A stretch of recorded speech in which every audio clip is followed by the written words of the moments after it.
everybody. Just want to make sure my phone is off while we go live here. How is everybody doing this lovely Wednesday afternoon or evening, depending on where you're calling in from or chatting in from?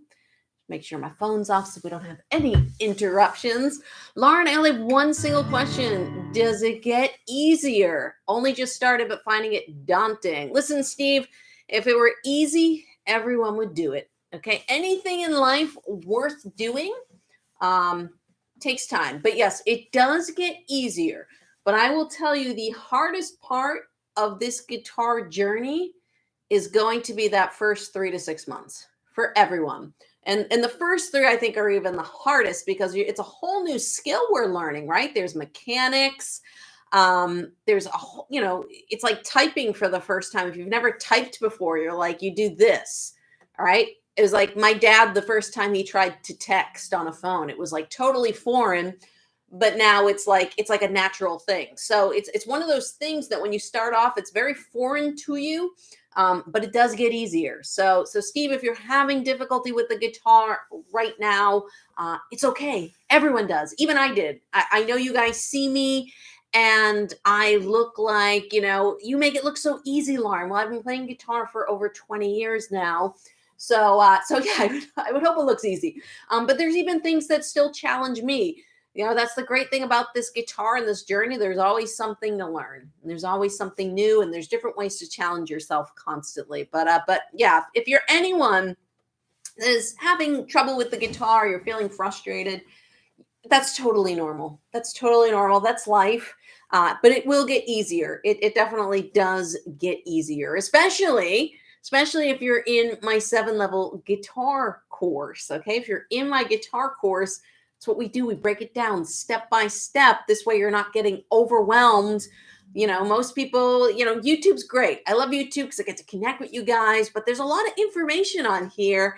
And sometimes you're learning too much. I find that's usually the biggest mistake for a lot of beginners. So they're just learning too much information all at once. I know so many students, when they used to come to me in person, they would say, oh, I'd be like, what do you know? And they would know like 20 different chords. They'd be like, I have an A chord and I have a D chord and I have an E chord. And, they'd know all their open chords, but none of them sounded good. So it's like, okay, well, why don't we just focus on 4 chords and learn some songs with those 4 chords and we'll get those really good. And then we'll add to it. Okay. And that's always been my methodology. Step by step, break it down into its most basic components. And you can add to it. We can always make things harder. Okay. No doubt. Everyone's like, oh, this is too easy. And it's like, I can make it really hard if you want me to, but let's start with easy and we can always get going on the way. So hello, I'm from Brazil. We have Brazil in the house. See Northern Virginia.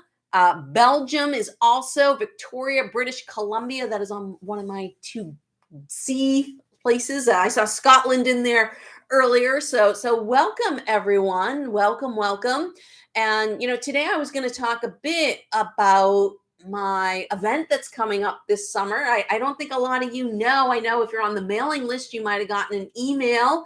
But we're going to be talking about this event I have going on this summer. And as well, I'm going to show you some ways to make getting chord changes easier and working on the speed and clarity of your chords, because that's something, students are in my guitar course. That's what they ask me all the time.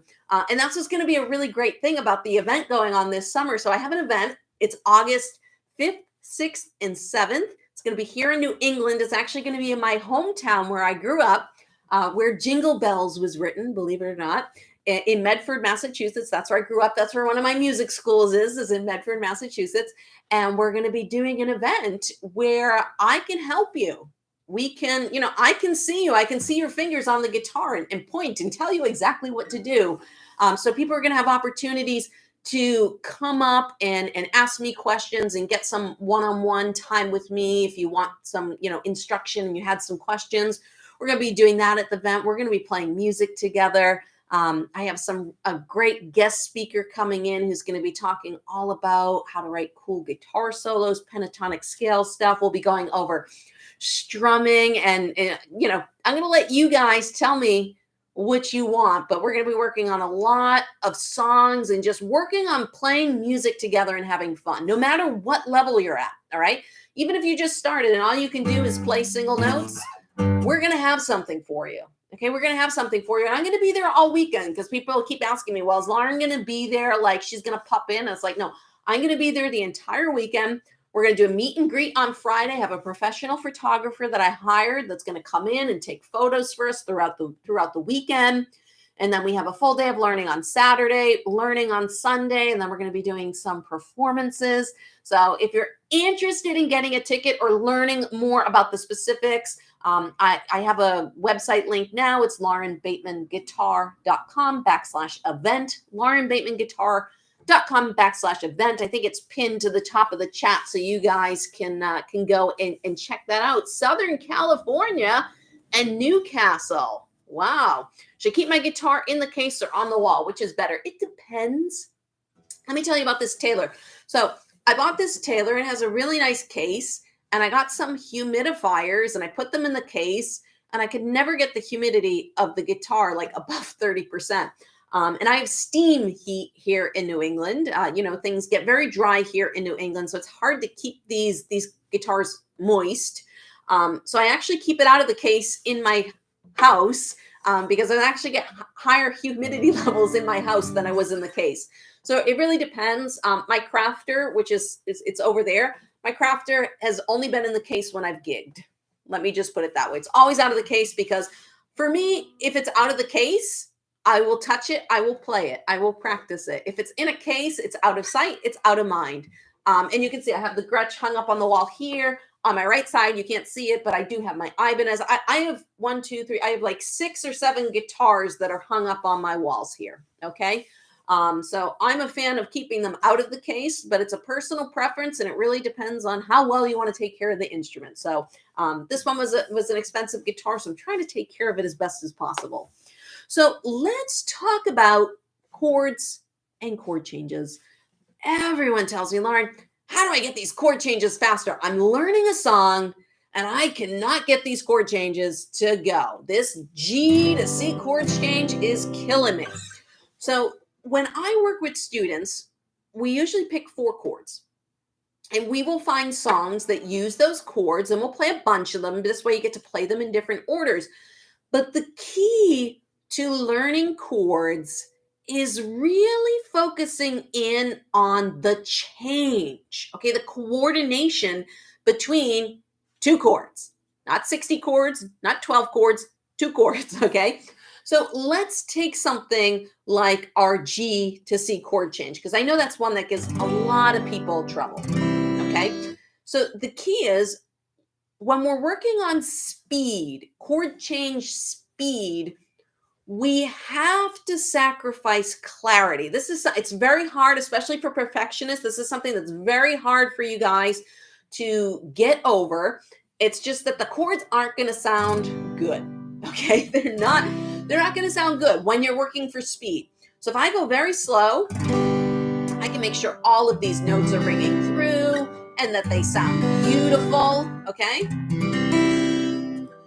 But if I go fast, it might sound like this. And that's okay. That's okay. As long, there's a caveat to this, as long as your fingers are getting to the right spot. Okay. That's the trick with speed. And I always recommend using a metronome because a metronome will push you to go faster. So I'm going to pull up my metronome app here. I just got a new phone, so I had to download everything again. So let's turn up my volume here. Okay, you can hear that metronome? 1, 2, 3, 4. Okay, that's 75, but let's say 50. This is where your chord changes, okay? 50.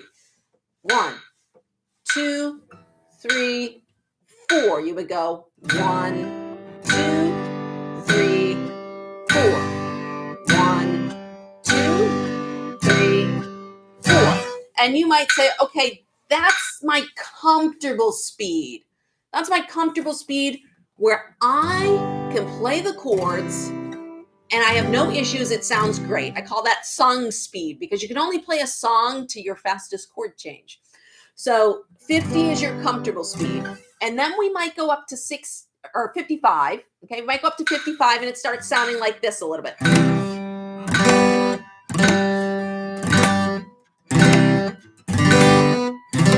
You're like, okay, it's not perfect, but I can still do it. I'm feeling a little stressed. Then we go up to 60, okay, and it starts sounding like this. It's a little more muted. And you're like, okay, I'm starting to really feel the push, but I'm going to try and do 65. And then we go up to 65 and we go, and it completely falls apart. That's the fall apart point. So you're going to roll it back to 60. So 60 is your speed practice, okay? 50 is what we call your song practice. That's where you can play the chords and everything sounds great. And then 60 is your speed. All right, that's the chords don't sound great, but you're getting them in the right spot. And that's what happens with a lot of people. They get so fixated on the fact that the chords need to sound good that they forget to push their speed, because when they start going faster, it starts falling apart a little bit. Okay, it's like let's take a race car example. You know, race car drivers can't learn how to take a turn, you know, at 130 miles per hour unless they take the turn at 130 miles per hour, right? You have to do it. So when you're learning your chords, you have to push yourself to go into those uncomfortable zones to get the speed working faster. Good thing not on Zoom, just out of shower. Thanks, Beth. Yes, I'm glad we're here on YouTube. You're from Boston, Anna. Well, Boston, I hope you're going to come to my event this summer. We have an event August 5th, 6th, and 7th in Medford, just north of Boston. You can, again, if you guys are interested in that, it's laurenbatemanguitar.com/event. And these are things I'll work on with you guys in person, how to do these chord changes. And the other thing is, you know, people ask me in YouTube comments all the time, Lauren, my hand is hurting or this is happening. It's, you know, I know what the common issues are, like 80 to 90%, like this is the issue. But there's certain cases where I need to see what's happening to really give you a diagnosis. You know, it could be your wrist is doing this. Okay, I call this like the waiter wrist. And you've got this on the back of your guitar, or like your thumb is twisted on the side. There's so many mechanical things that I could probably correct in your playing just by watching you play guitar for 1 minute. I can watch you play guitar maybe 1 or 2 minutes and I could be like, okay, these, I see exactly what's going on. These are the 5 things you need to work on to correct that problem. And that's the benefit of in-person instruction sometimes over online, because you don't get that immediate feedback. And that's why I wanted to do the event, because so many people are like, Lauren, we want to meet you at Florida, Dade County, Florida. I'm going to be in Florida tomorrow. I'm actually flying down to Florida. You know, I want to meet you. And I said, hey, let's throw together an event. It's going to be super small. It's only 50 people. That's the maximum number of people we can fit in the room comfortably, okay, with tables and guitars. All right, so it's only going to be 50 people. So it's going to be super, super small, and there'll be opportunities for you guys to perform. We're going to learn songs together, okay? We're going to work on technique stuff. It's going to be absolutely, absolutely amazing, and I can't wait to see some of you. I think some of you, if you're one of my students that's in the my guitar lessons and you're coming, let us know in the chat that I'm going to see you this summer. From Tiffin, Ohio. Hello, how are you doing? Commented on a video last that I actually played and sang in public for the first time. Dave, that's awesome. That's phenomenal. See, those are the goals. Those are the things that make me happy. When you guys write to me, and I do read the comments. So as much as I can. Sometimes I'm behind depending on how busy it is. I love hearing your stories. I love hearing from you guys and you saying, like, I tried playing guitar 6 years ago and I gave up, but you're actually making it make sense. It's so awesome. I love hearing those things. So again, that was my little spiel on speed. Some of you may not have seen this video. It's a video of mine. It almost has 1 million views. I think someone messaged me this morning and they said it has over 750,000 views. It's a finger exercise. If you search YouTube, Lauren Bateman finger exercise, It'll probably come up. I call it the up and down exercise. This works on the mechanic of chord changes. Okay. Because what do you do when you change a chord? Your fingers are moving up and down, right? Especially on this G to C chord. This third finger's got to go from the fifth string to the bottom string. If you make your G chord that way, some people make it different, but there's a lot of movement in your fingers. You got to get these fingers moving. So this is like my golden secret. I mean, it's not a secret now because 750,000 people have watched it. It's also in the course, and we have level 2. There's a level 2 to it that's in the course as well. And each finger has its own fret. Okay, 5, 6, 7, 8. Okay, each finger has its own fret. And you want to try and relax your wrists as much as possible. And we're going to be up and down. Yeah, ring finger does not like to listen. This is the exercise for it. If you're having trouble with that ring finger, this is the exercise. I call it, it's like finger push-ups. And what we're doing is we're taking one finger and we're moving it up and down, top to bottom string. Okay? And usually the first finger is not an issue for people. And usually the second finger isn't either. It's usually pretty easy. The issue fingers are the third finger and the pinky. And I usually have people do the pinky first. And for some people, they can't quite reach all the way to the top string. So I say that's okay. If you can get the fifth string, as your hand relaxes and stretches out, you will. And then most people, they get to the third finger and they put it up and then they try to put it down and they can't. They can't get it below that because there's so much tension. So I tell people, relax, use your other hand to help you move that finger, okay? But this is what it's doing. It's mimicking. And then level 2, I'll show you a quick preview of level 2, is moving 2 fingers at the same time, okay? You have to move multiple fingers at the same time. But this, by doing this, we are basically mimicking the concept of changing chords, okay? So that is a very specific exercise. See, I don't even need my fretting hand, or sorry, my strumming hand for that. It's all fretting hand. And I'm literally just working on finger independence, You want to work on speed, you got to get those fingers moving. Okay, spider exercises. Very good at working on finger dexterity, okay? And that's something we focus a lot on in the course. I think a lot of instructors ignore this. Yeah, they'll give you a spider exercise and they'll say, go practice this spider exercise for 5 or 10 minutes and that will help you. But it's really the mechanics of the hand. This is my science background coming in. Some of you may know I worked in cancer research. I don't even have a degree in music. I didn't go to school for music. I just love music so much. And that's why I think I'm so good at breaking things down, because I had to teach myself how to play guitar. And I learned mechanically what things worked and what didn't. So that's what I teach you guys, how to have fun on the guitar. And this mechanic, this isn't playing a chord, but it's the mechanic of playing a chord. This is what your fingers are doing. So the more you can practice this movement, the better. Now, disclaimer, Surgeon General's disclaimer. If you do this for too long, you can develop carpal tunnel. So don't do it. I tell people do 20 push-ups on each finger and then you're done for the day. That's all I need. A little bit goes a long way on this exercise. And the biggest thing is to remember to breathe. So many people go, and when you hold your breath, you're creating tension. So make sure to breathe, even when you're doing your chord changes. Change chords, breathe out. It's like yoga.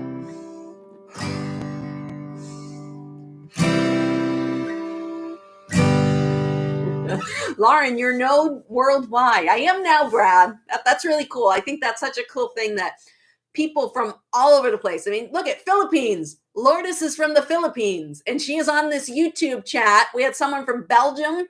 I've got people from India, Detroit, Michigan. I mean, this is amazing. In Pakistan, look at that. We have someone. This is amazing. This is so awesome. I love this. Can you see my excitement?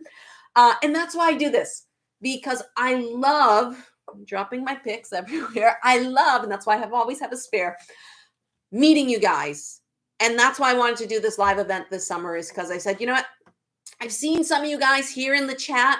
I see some of you guys on the comments, and I recognize the names because a lot of you comment again and again and again. And I start getting familiar with who you are. And I said, you know what? I got to give some of these people an opportunity to meet me in Boston this summer and work together and see how I really teach the guitar in person because little known, I'm kind of like a little bit of a drill sergeant in person, but I'm effective. All right. I will be like, this is what you need to work on to fix that. All right. And that's my science background because it's like, okay, here's a problem. How do we fix that problem? We need to fix A, B, and C. Good. If you do A, B, and C, I guarantee you in 2 to 3 weeks, that problem's going to resolve itself. And then we'll move on to fixing the next problem. And that's the cool stuff. So funny, Lauren, I keep holding my breath and didn't realize it. Yes. See, little tips. You never know. And you know, I've gone over chord change speed and making chords sound good a million times. But sometimes it takes hearing it the 5th or 6th time to really understand what I'm saying. And the first time, you know, I might have mentioned the breath, but you didn't even hear that or you didn't think about that because you were so focused on something else. And that's why it's so great to relearn things over and over again. It's like watching a movie. The first time you watch it, you just see the big picture. Then the second time you watch it, you see little details because you have foresight now, like you know what's going to happen. Then the third or fourth or fifth time, you pick up the little details. It's just the same, anything you're learning. The first time, it's the surface level. We're working on the mechanics. And then the next time, we can go a level deeper. And the next time through, a level deeper. The next time through, another level deeper. All right? And that's the great thing about guitar. Now, chord change cleanliness. Okay, so for speed, we have to go fast. We have to sacrifice cleanliness, okay? Chord change cleanliness, we have to sacrifice speed. Now you have to go slow. And you have to pick each note. Oh. And you have to listen. Where am I muting strings? So I was playing a C chord, and this is a commonly muted string, the bottom string. The other common one is the 4th string. So oftentimes you'll hear people play a C chord and it will sound kind of like that. And that's because they're muting a couple strings. Usually the bottom string is because you either have weight or hand or you're like death gripping the fretboard, meaning the flesh of your first finger is touching the string. So I always tell people there's a pen trick that I teach people. You get a pen, you put it underneath the guitar, you form your chords around that, and most of the time this fixes a lot of the issues. Okay, then you go to your G chord. Okay, you go to your D chord and you hold on to that pen. If I can find my D chord, there it is. Okay, and you make those chord changes around that pen. All right, it just opens up the space under your hand. Don't death grip the guitar. Okay, it doesn't need a death grip. The other thing is sometimes you're playing too far back in the frets, meaning too far back towards the headstock versus the body. The closer you are to the front of the fret, the less pressure you need. And that's what I see with a lot of people, especially on a C chord. This 3rd finger ends up in the back of the fret. And if I use the same amount of pressure and just move it to the front, it all of a sudden rings out. Okay? I'm not even pressing it that hard, but you can see it's much easier towards the front of the fret. So remember that. Okay, remember that. And if you're saying, Lauren, you know what, I'm doing all these things and I'm trying, and no matter what I do, I cannot make these chords sound good. Try changing out the strings on your guitar for lighter strings, or if you have an electric guitar, try playing on the electric guitar because the electric guitar strings are thinner. Okay, they're so much thinner and they're a little bit easier to play. Okay, the acoustic guitar is definitely harder to play. The strings are thicker, more pressure is needed, but you'll get your calluses much faster on an acoustic. You also don't need an amp. And the acoustic is much more forgiving with string noise versus an electric, especially if you're playing an electric through an amp.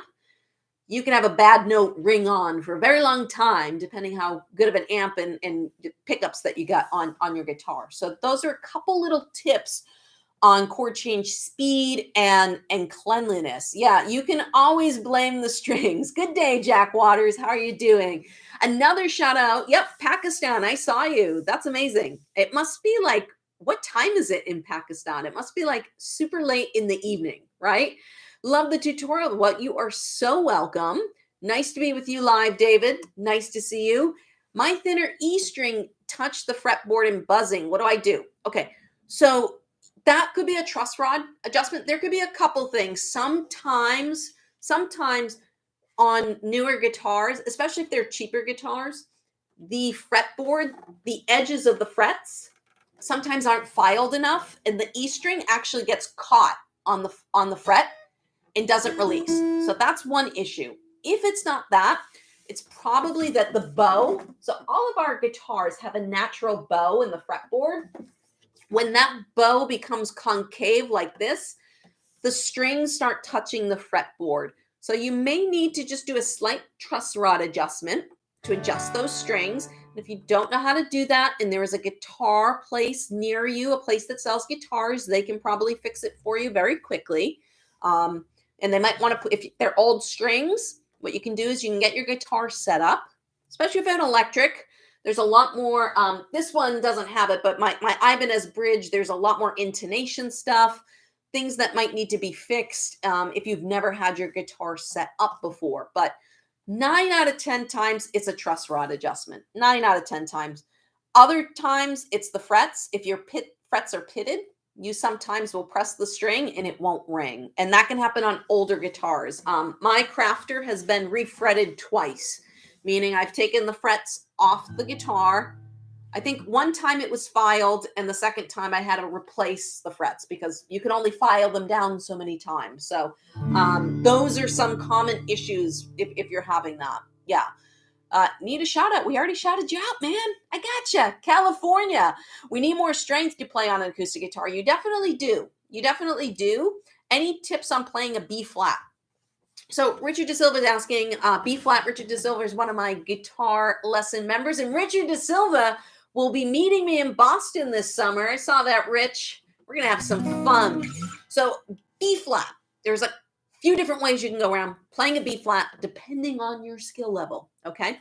So the easiest way to play a B flat is a power chord. Okay. Easiest way, you find a B note, B flat. Okay. And it's harder here, Richard, because you're closer to the fretboard, or you're closer to the nut here. Okay. If we play the B flat up here at the 6th fret, it's going to be easier. So you might want to start there. The easiest way is to play it as an F bar chord shape. Okay. At the 6th fret. So I would start there. Okay. Because if you play this B flat here, it's a double bar. And even you can hear mine. I mute the bottom string sometimes. Okay. So those are your two options. You can play the double bar. Okay. Or you can play it up here as an F bar chord. Really would depend on the song. So if you're playing a song that's using a bar chord up on the 6th fret already, it might be easy just to slide between. If I were, say, going, if you're playing like an F and you're going to a B flat or an F to a B, it really just depends. It's one of those things you'll want to develop doing it both ways, but the easiest way is going to be in the middle of the guitar. Practice it in the middle of the guitar.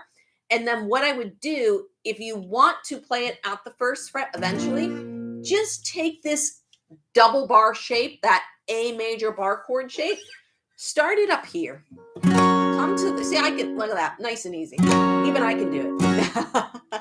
Come up here to the 9th fret, because it's much easier to press these strings and then just work it down.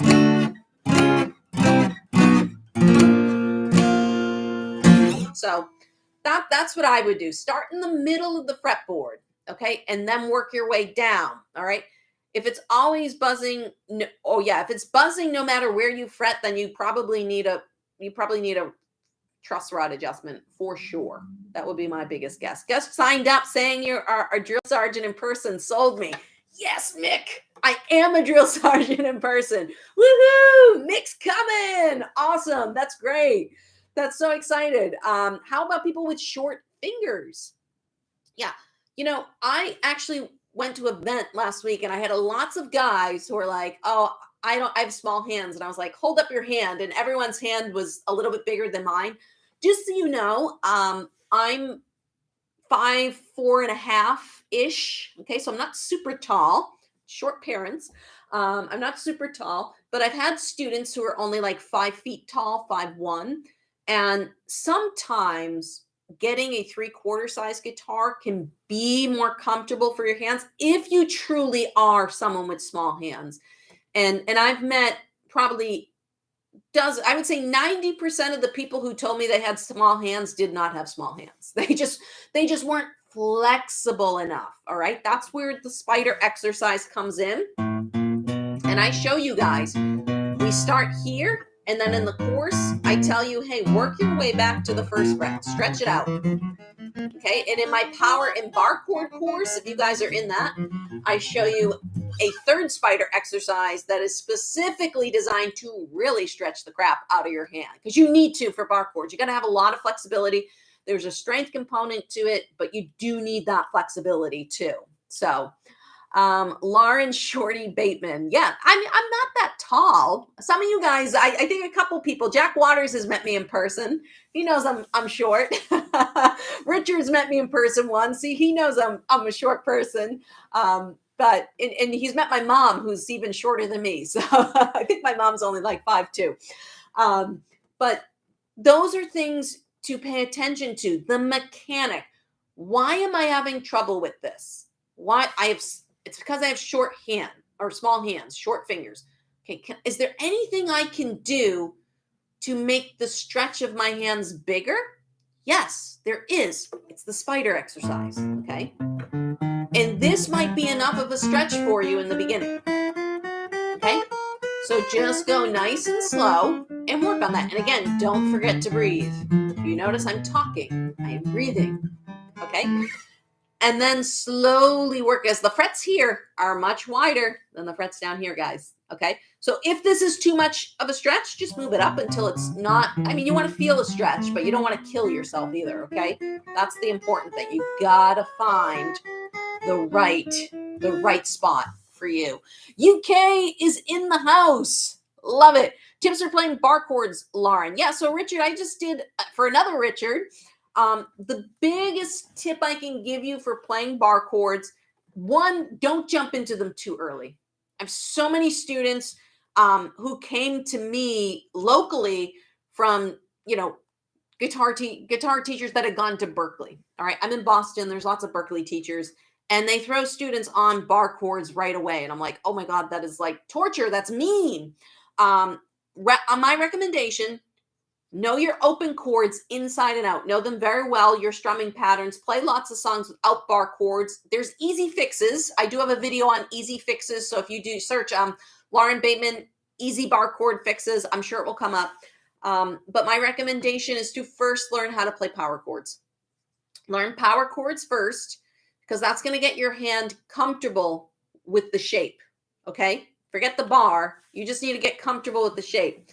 All right, learn power chords first, and then you can use bar chords. And just like I was saying to Richard earlier, the other Richard, practice up here first.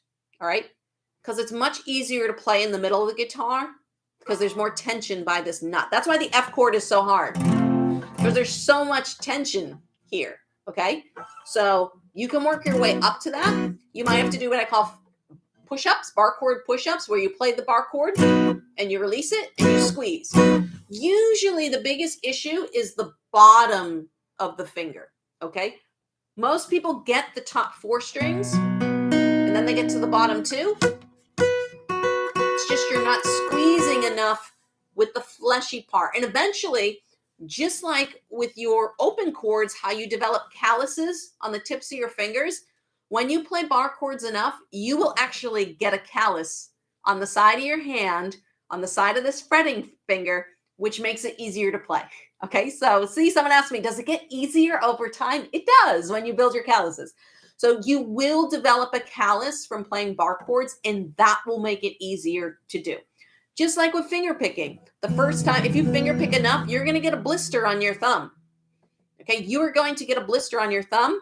And you might even get blisters on your first and second fingers. You will get calluses. I have still a slight callus on my thumb. I don't finger pick as much, only when I'm doing tutorials, but I still have calluses on my fingers, okay? And that's a benefit on guitar. You want to develop those calluses as fast as possible, because it makes your fingers stronger and able to play the chords much easier. Absolutely. Holding your breath puts a lot of pressure on your spine. Oh, I didn't know that. It jangles your whole nervous system. Yes, so breathing, relax. Someone asked me a question like, if I'm going to perform in front of people, how do I get rid of anxiety? I told them, take a deep breath in and relax. Breathe out. Just by breathing out, it does relax your whole system. What is slide guitar? That is a whole different style of guitar. Slide guitar is, we have what's called a slide, and it's usually a piece of plastic or nylon or metal that you usually put it on your ring finger. It's big in electric guitar. You usually want to do it through an amp, and it allows you to glide up and down, or some people middle finger. It might be middle finger. It allows you to glide up and down the guitar and do really, really cool things. I'm not proficient in slide guitar myself, but it has a really cool sound and a really, really cool effect. I strum with my thumb, never got a callus or anything. Perhaps it doesn't happen with strumming. I think it depends on how often you do it. Jack Waters is in the chat, and we were doing a little Jolene. We were doing a Jolene challenge, and we got calluses on it just from doing it so much. You have to do it enough. Strumming, I think there's probably a little less pressure than finger picking.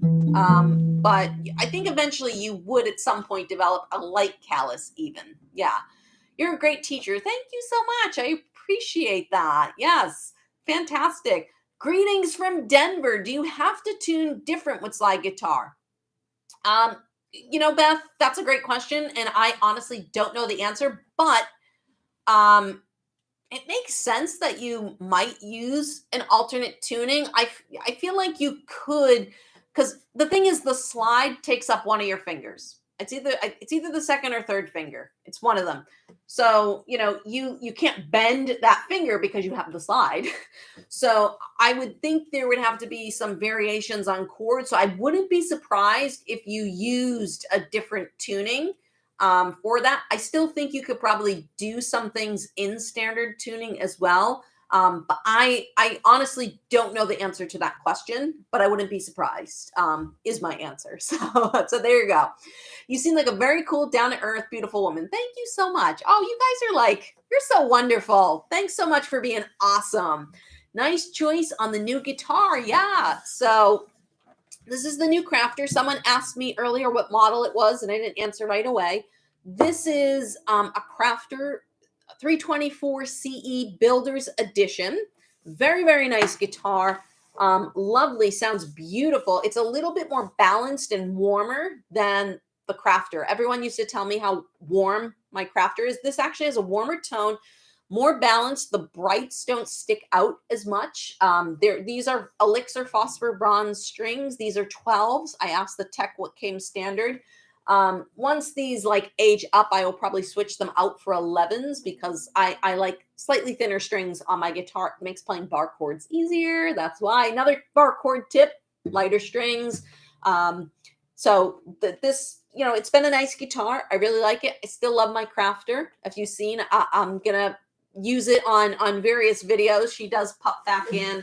I love that guitar. I will never get rid of it. The Taylor's nice. I still love my Crafter, though. I still do. So Wales, UK. Wow. Can you tell me how to change strings? Oh, yes. I have a whole video. And yes, being dyslexic is tricky. But I have a whole video. Search Lauren Bateman, how to change acoustic guitar strings, or Lauren Bateman, how to change electric guitar strings. I have videos on each, and I'll show you how to do it step by step. I want to use my pick more, but it sounds loud and harsh. Is there a certain technique? It depends. Yes, it depends. Your pick could be too thick, okay? I like using thicker picks, like 1 millimeter and above for electric guitar, or I use more medium, more flexible picks. So if you're just getting started, you might want to move down. This is a Dunlop Tortex. This is a 0.60 millimeter, very, very flexible. And it's a little bit more forgiving for strumming. Whereas picking, this is one of my favorites that I use on my electric guitar. This is actually a Jazz 3 pick. I'll hold it in my hair so you can see the point. You can see it has a pointed edge. It's a Jazz 3, but it's not the tiny Jazz 3. This is the Tortex medium-sized Jazz 3. I like this for lead.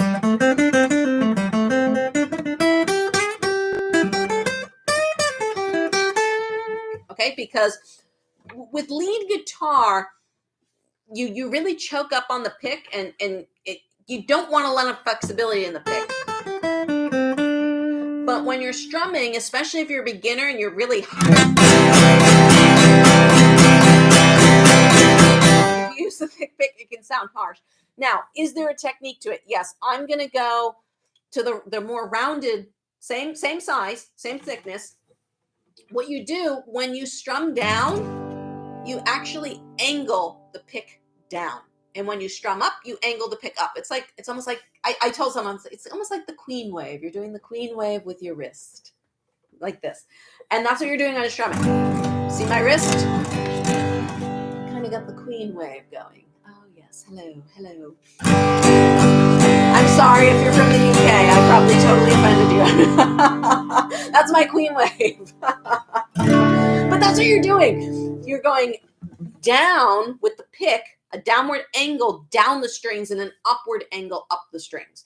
The other thing is, do not choke the pick. Relax. Do not choke the pick, because if you're stiff, you're going to get that. You want the pick to glide over. That's how the guitar sings. It's going to glide. I'm barely holding on to this pick. If I were going to strum a lot, one, I would use a slightly thinner pick, but I would hold on to it a little bit more. I might even use 2 fingers to hold it. It was a great Queen wave. Well, thank you so much. I'm working on it for when I eventually get to take a trip to England, the UK. The UK is on my to-do list. We were hoping to go to the UK this year. We're actually going to the Grand Canyon next week for my birthday. Yay!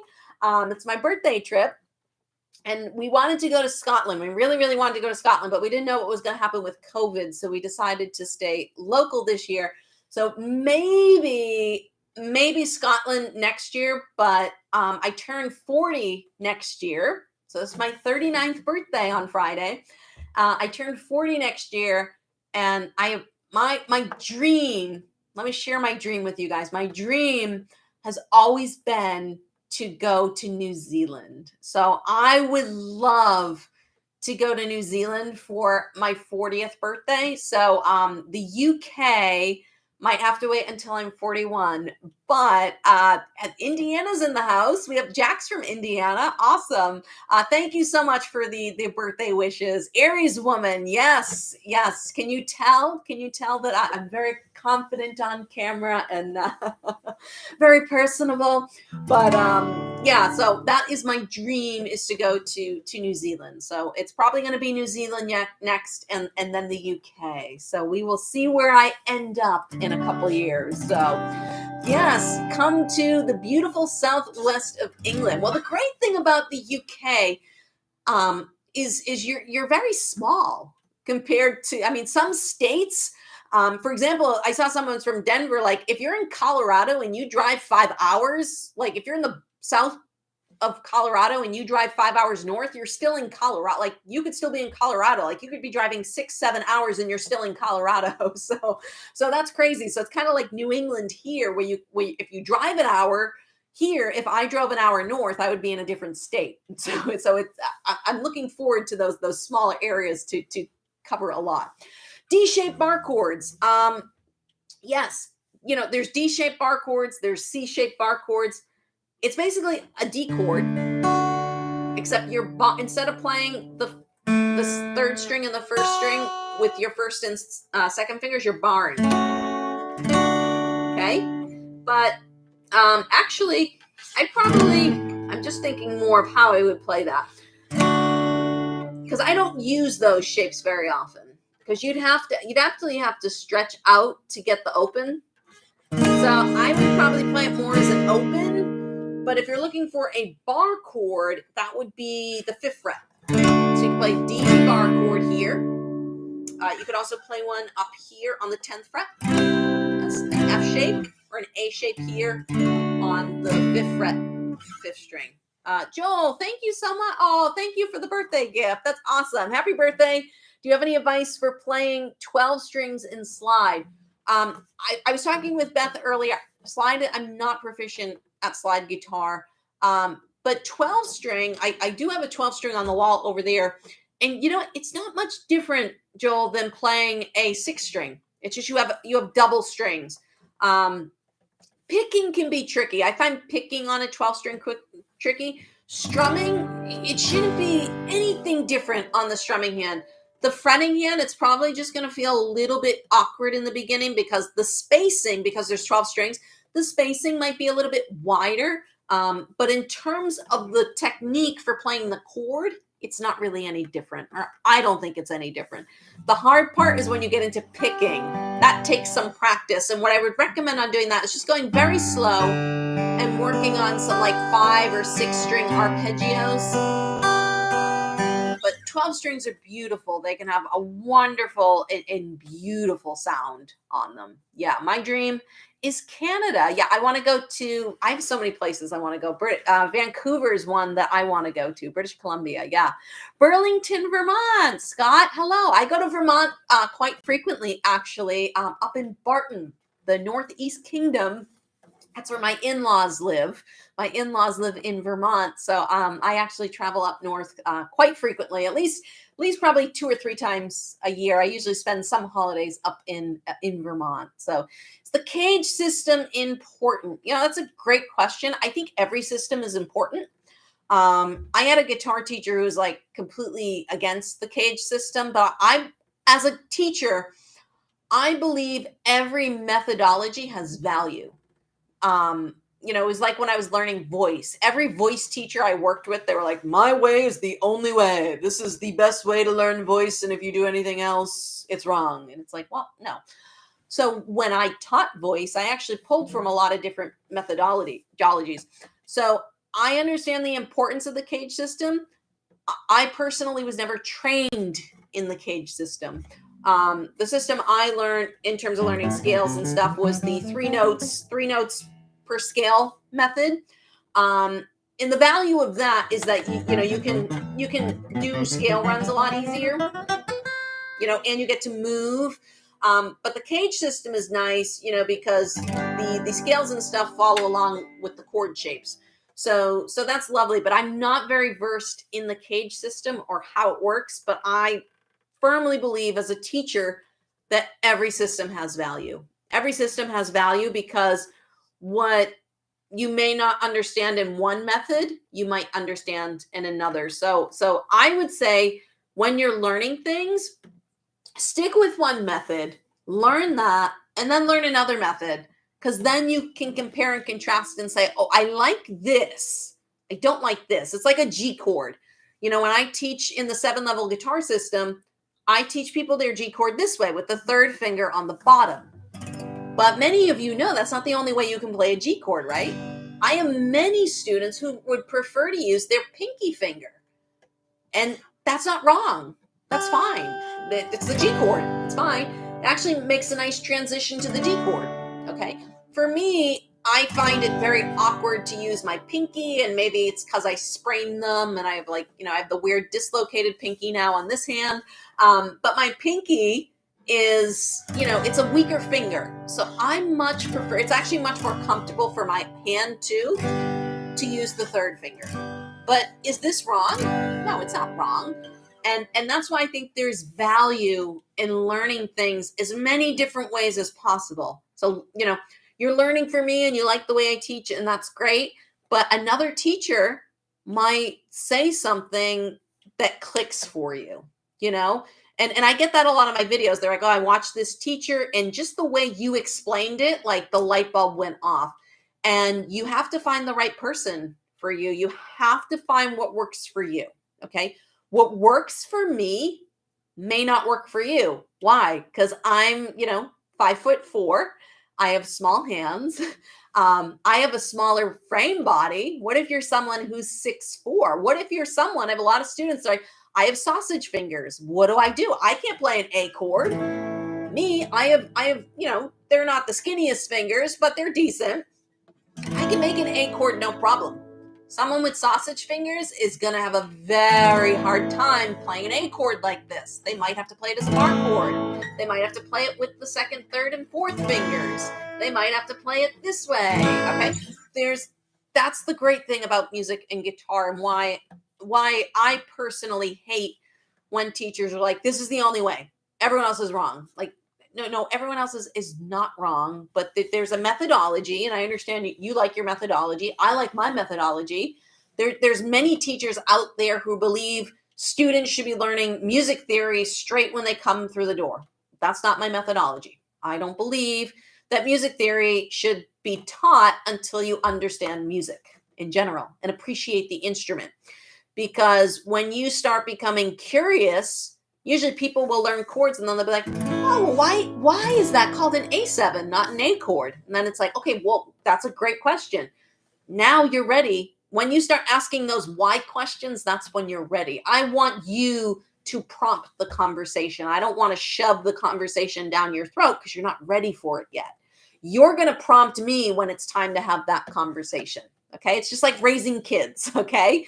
There's some things you need, there's some things you need to know, and there's a right way to go about it, and there's a better way to go about it. So I usually let students prompt me to let me know on the music theory. Yeah, no matter how long you play, just try to play something every day. Exactly. And have fun. And yes, someone's mentioning the stuck like glue chords, where you use the pinky and the third finger. So, that can be so helpful for some people.